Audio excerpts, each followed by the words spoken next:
noticia sobre el hundimiento del barco más grande de la historia a principios del siglo pasado no estuvo en las primeras planas de los periódicos de Coahuila ni en las conversaciones de los adultos de la época, más preocupados por don Francisco I. Madero y el nuevo rumbo de la revolución que de los barcos que se hundían en el Atlántico.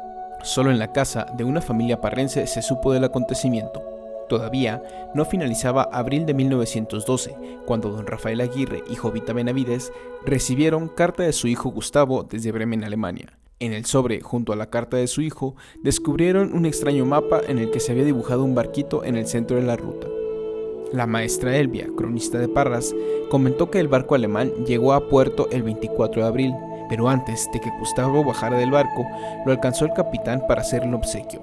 Lo que recibió el coahuilense fue la carta de navegación usada por el Frankfurt, indicando todas las coordenadas, rutas y rumbo que había seguido desde que salió de Galveston. Fue esa carta de navegación la que el coahuilense envió a sus padres para contarles sobre lo sucedido durante su travesía. Así, la noticia del hundimiento del Titanic llegó a Coahuila, donde su madre, doña Jovita, se había estado quejando de lo parco que había sido su hijo en las anteriores comunicaciones. Y don Rafael Aguirre, su papá, tuvo mucho cuidado en elegir qué barco era el que le convenía, porque obviamente su niño chiquito, su niño Gustavo, iba a viajar solo casi, y sabía que ese barco era el Frankfurt. El día del accidente del Titanic, no sé muchos detalles, pero sé que le comunicaron al Frankfurt, sería en la madrugada, porque eso creo que fue pasada la medianoche o a la medianoche, no sé la hora, y pues él no sabía nada de eso, nada más que oía comentarios de que había muchos témpanos de hielo muy grandes, que estaban entrando en una zona difícil. Como todo muchacho pues curioso, él anotaba todo, no precisamente como un diario, él quería comunicarle todo a su familia. Y después llegó y mandaba, me pasó esto, vi lo otro, pero no lo hizo con el afán de narrar, no, porque precisamente su mamá le reclamaba, vamos a decirle así, que no escribía lo suficiente, que no les narraba todo, fechaba sus anotaciones y que después de eso como que poco, fue mucho más parco. Para eso que ya los días ya se le empezaron a hacer más monótonos. El viaje realmente duró 18 días, desde que salieron de Galveston hasta Bremen. Pero había una pasión oculta en Gustavo, la de la botánica. La había practicado en Alemania, donde acudía a un jardín botánico para empaparse de aquellos conocimientos sobre plantas. Pero para él, primero estaba la obediencia a sus padres, y por eso terminó los estudios que don Rafael le indicó.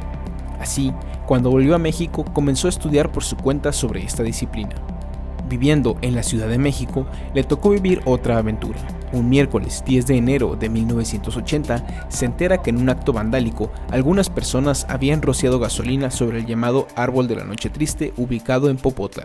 Aquel frondoso ahuehuete era considerado un monumento nacional viviente, cuya importancia estaba en que, según los historiadores, sobre ese árbol lloró Hernán Cortés en julio de 1520. Don Gustavo no podía creer que un árbol tan imponente e importante histórica y botánicamente se estuviera consumiendo por las llamas. Decidió acercarse a tomar una ramita todavía viva del árbol y la trasplantó. Después, al darse cuenta de que brotaba, llevó el ahuehuete a su casa en Parras de la Fuente y allí lo plantó, junto a la acequia y frente al jardín botánico que desarrolló por años.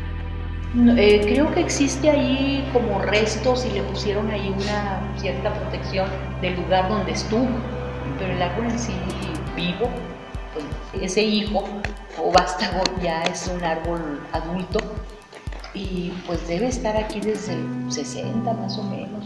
Sí, pero después su hijo único, varón, Eugenio, ya jubilado, se vino a vivir aquí a Parras. Él estuvo casado también con una persona muy conocida, muy querida, hermosa señora, que fue reina de la Feria del Laurel, Lupita Melo. Entonces ya se vinieron a radicar aquí. Ellos conservan algunos, no documentos, por ejemplo, algunos libros, ellos tuvieron la deferencia de regalarme algunos libros de él, pero no documentos, obviamente, esos son muy de la familia, que sabe la importancia de don Gustavo y seguramente conservan todo lo relacionado con él. Porque no hay estatuas para ninguno de los Aguirre Benavides. Y creo que todos fueron destacados de diferente forma, de diferente manera, pero todos tuvieron una participación activa en diferentes ámbitos.